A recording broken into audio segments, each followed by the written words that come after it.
I'm trying to understand the intent of the rider. I think I get the intent. I think, Mr. Chairman, if you would allow me, because I've always been respectful of the process, been respectful of every member of this committee, whether whether you come from a rural community. We put hundreds of millions of dollars in rural water.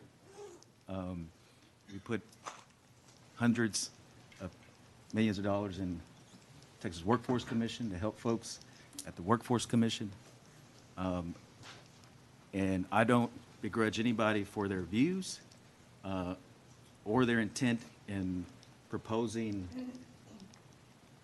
riders, amendments. That's part of the process. What I do take issue with is to try to interject this type of rider in the budget when we've worked really hard as a subcommittee, but as a committee as a whole, to minimize the politics, to minimize the divisiveness that reaches the House floor.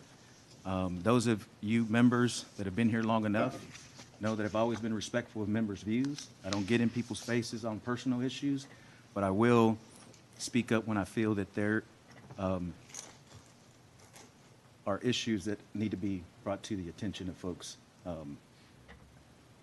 One, my constituents, but one, the constituency that we share, Mr. Chairman, on this dais, on both of these levels.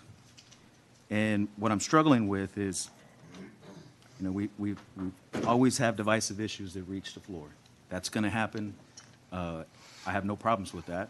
Well, I do have problems with that, but the issue I have with the interjection of this type of rider in our budget process is it just continues to erode the collegiality that we have as members.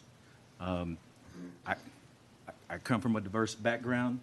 I attended an institution of higher education that was very diverse. There was not one single majority, minority ethnicity in my institution of higher education. I learned a lot about people that were from different backgrounds. I learned a lot because I attended a majority black and brown school.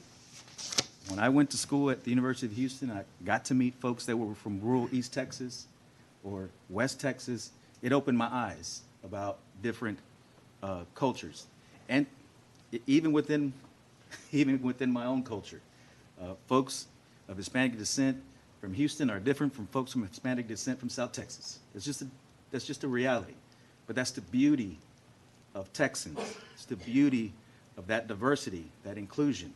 And every day that I walk down to my office on G, those are reminders, because those big pictures that are up on that, on those walls of when this body was not diverse, when this body was not inclusive, and when this body did not have equity in its membership.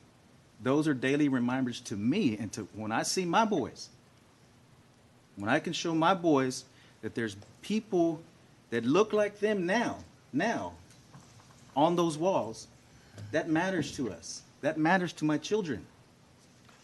And that should matter to everybody's children on this dais and in this body.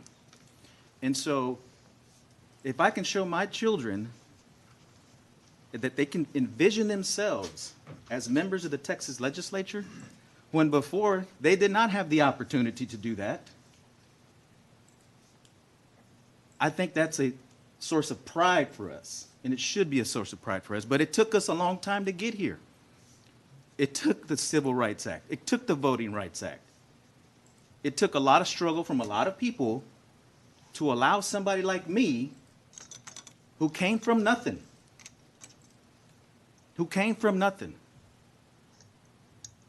My mama had me when she was 16 years old. My daddy was from Mexico, and he was 17 or 18. We did not live an affluent lifestyle. But only in this country, and in this state, could somebody like me rise to the levels of helping craft a $260 billion budget and the 8th, 9th largest economy. Only in this country can that happen. And so it hurts me when we have these divisive riders, amendments, and bills, because all that does is sow doubt. It sows doubt into my sons and many children that have diverse backgrounds they can't be who they can't see. And so for me, I take this as a personal affront. I take it personally because it hurts. It hurts because I know people have good intentions. I've been here long enough. I've been here long enough to know that I know folks are good people. But when you get into these silos and these, we get into our silos and we hunker down, we minimize the opportunity to do great things for Texans.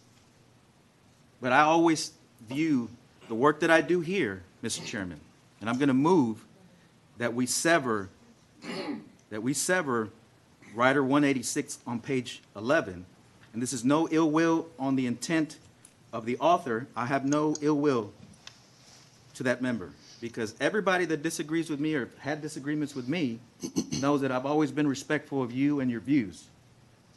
And I've always tried to help every member on this committee and every member of this body.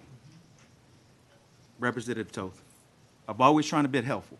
We could not agree much on anything. But I respect you. I value you as a human being. But when things like this happen, I have to speak up. And so, Mr. Chairman, with that being said, on behalf of Vice Chair Gonzalez, Representative Rose, and any other member that wishes to speak on this, I move that we sever this portion, Rider 186, page 11, from the Appropriations Act, or at least from this portion of Article 3.